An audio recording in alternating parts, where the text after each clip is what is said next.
अब माननीय मुख्यमंत्री महोदय बोलेंगे। अध्यक्ष महोदय, चूंकि 2 दिन से ये सत्र चल रहा है और काफी विषय कल के क्वेश्चन आवर भी आए थे और कुछ विषय आज भी आए हैं, तो कुछ डिपार्टमेंट की ओर से जो जवाब दिए गए हैं उनके 3-4 जवाब है वो मैं जरूर रखना चाहूंगा।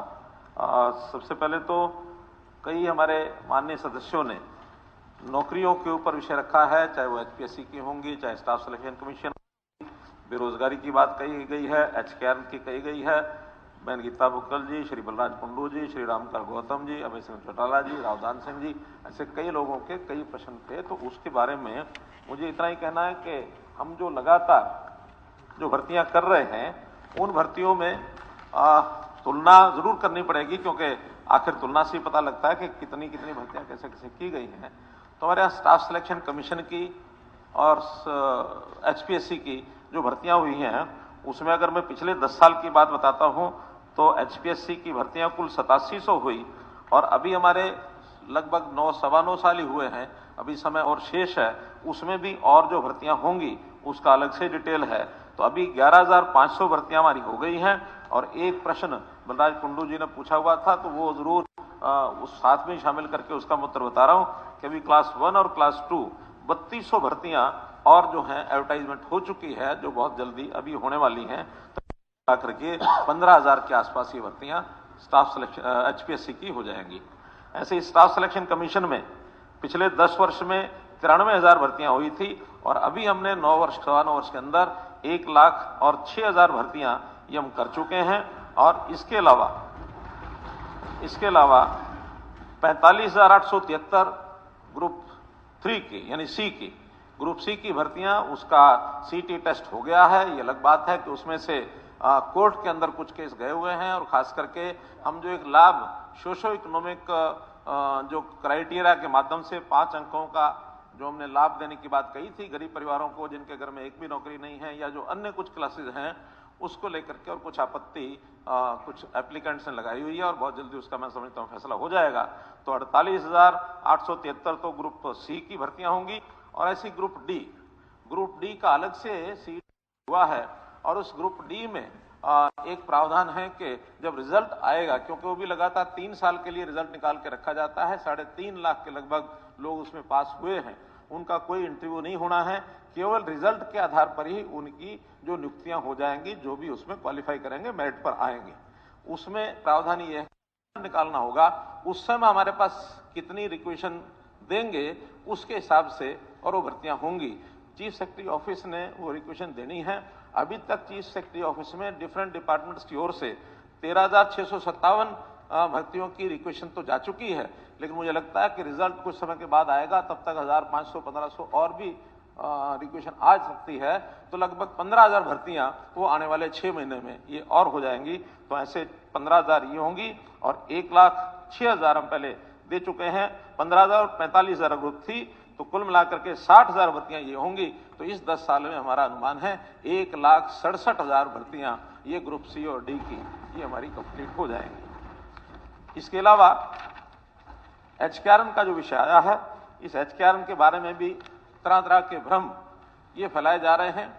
मैं जरूर सदन के माननीय सदस्यों को बताना चाहूंगा कि एचकेआरएन का मुख्य कारण बहुत जगह से डिमांड आती थी कि ठेकेदारी प्रथा को समाप्त करो, ठेकेदारों के माध्यम से सभी डिपार्टमेंट्स और जो है भर्तियां थे, जहां कहीं आउटसोर्सिंग जरूरत पड़ती थी, आउटसोर्सिंग पार्ट 1 पार्ट 2, लेकिन उसमें बहुत सी अनियमितताएं हमको ध्यान में आती थी, क्योंकि जितनी संख्या वो मंजूर करा लेते थे इतने लोग भी कई बार होते नहीं थे और सैलरी उतने ही निकलनी, मर्जी से रखना, और जितने लोगों को रखते थे उसमें भी कहीं ना कहीं उनकी कमीशन ये तय होती थी। और उसकी जो बहुत शिकायतें आने के बाद उन सबको समाप्त करके हमने हरियाणा कौशल रोजगार निगम ये एक सरकारी प्लेटफॉर्म बनाया है। चीफ सेक्रेटरी की देखरेख में ये सब चलता है। जितने पुराने लोग थे उनको ऑप्शन दी गई थी कि अगर वो उसी व्यवस्था में बने रहना चाहते तो बने रहें, अगर एचकेआरएन में आना चाहें तो उनको पोर्ट करेंगे। तो ऐसे अधिकांश लोगों ने और अपनी सहमति दी थी। 1,05,728 ऐसी मैन पावर है ये दूसरे विभागों से पोर्ट की गई। और अलग से जो डिमांड आई थी उसमें 12,885 ऐसे नए लोगों को भी उसमें एचकेआर में रखा गया है। और जो नए लोग रखे जाते हैं उसके अंदर पारदर्शिता से बाकायदा सभी जो कैंडिडेट्स होते हैं उनको उनका पैरामीटर क्या है, मेनली परिवार की इनकम जिसकी कम होती है उसको हम कम ज्यादा देते हैं ताकि गरीब लोगों को ये आउटसोर्सिंग की ये प्राइवेट नौकरी मिल सके।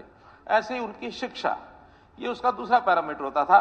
स्पेशल स्टेटस परिवार का है, हमारी कोई बहन विडो है, विडो का बेटा है, कोई दिव्यांग है, तो इस नाते से एज का भी क्राइटेरिया उसमें रखा था कि अगर एज 28 वर्ष से और 34 वर्ष के बीच के अंदर है, 35 वर्ष के, वो एक आयु ऐसी होती है जिसमें तुरंत कुछ ना कुछ काम उसको मिलना चाहिए। इस एज वर्ग को वरीयता दी जाती थी। जिस ब्लॉक में नौकरी करनी है उसी ब्लॉक का व्यक्ति होता है तो उसको भी वरीयता दी जाती है, ताकि ग्रुप डी का व्यक्ति थोड़ी सैलरी में बहुत दूर अगर चला जाएगा तो उसको कठिनाई होगी। कुछ ऐसे उदाहरण आए हैं कि रहने वाला नजदीक यहाँ का है और उसको नौकरी शायद 150-200 किलोमीटर दूर उसको मिली है। कारण क्या है कि उस समय उसका जब ऑप्शन की बात आती है तब तो उसको लगता है कि क्योंकि नौकरी मिल रही है वो दूर की भी सिलेक्ट कर लेता है। बाद में जब ज्वाइन करता है फिर उसकी ओर से शिकायत आती है कि मुझे तो 200 किलोमीटर दूर भेज दिया गया। हालांकि स्टेशन की ऑप्शन भी उसी को दी जाती है कि ये नौकरी है, आप ज्वाइन करना चाहते हो तो जाकर ज्वाइन करिए। आगे से और हम इस दूरी के अंक ज्यादा रखना चाहते हैं ताकि जो निकट का व्यक्ति है उसको सिलेक्शन में अंक ज्यादा मिल जाए, दूर जाने वाले को ऑप्शन ही कम हो जाए ताकि व्यक्ति को जैसे उसमें ऑप्शन मिले वो उसमें भर सकता है। और कुल मिलाकर हमारी ये नौकरियों का और बेरोजगारी का विषय है। बेरोजगारी के बारे में अलग अलग आंकड़े आते हैं, उन आंकड़ों के बारे में हम अपनी आंकड़ों की पुस्तक खोल के बैठते हैं और हमारे विपक्षी मित्रों की आंकड़ों की पुस्तक अलग होती है। CMIE एक संस्था है जिसकी आंकड़ों की पुस्तक वो बदलती रहती है। ये अलग बात है कि एक बार सितंबर में उन्होंने कहा कि हरियाणा में बेरोजगारी सिर्फ 2% है, बाद में बढ़ा करके उन्होंने 28%, 34% कर दी, 34 के बाद फिर 28 आ गई। मैंने देखा नहीं है, ऑथेंटिक जानकारी नहीं है, लेकिन मुझे किसी ने बताया है कि भी पिछले महीने नवंबर की उनकी जो आंकड़ा हरियाणा के बारे में आया है फिर से 8% आया। हालांकि मेरा कोई भरोसा नहीं है CMIE की पुस्तक, लेकिन मैं तो उन बंधुओं को बताना चाहता हूं कि जो उस संस्था के आंकड़ों के ऊपर खेलते हैं। हमारे पास एक एक व्यक्ति का बेरोजगारी का डाटा है, सेल्फ डिक्लेयर्ड डाटा, क्योंकि परिवार पहचान पत्र में हम सामने वाले को कहते हैं कि क्या काम करते हो, बेरोजगार होता तो लिखवाता है कि मैं बेरोजगार हूं। 18 साल से लेकर के और 58 साल तक की आयु के जो लोग अपने आप को बेरोजगार कहते हैं उनका आंकड़ा हमारे पास 7% के आसपास चलता है। कभी आधा % ऊपर होता है, कभी आधा % कम होता है।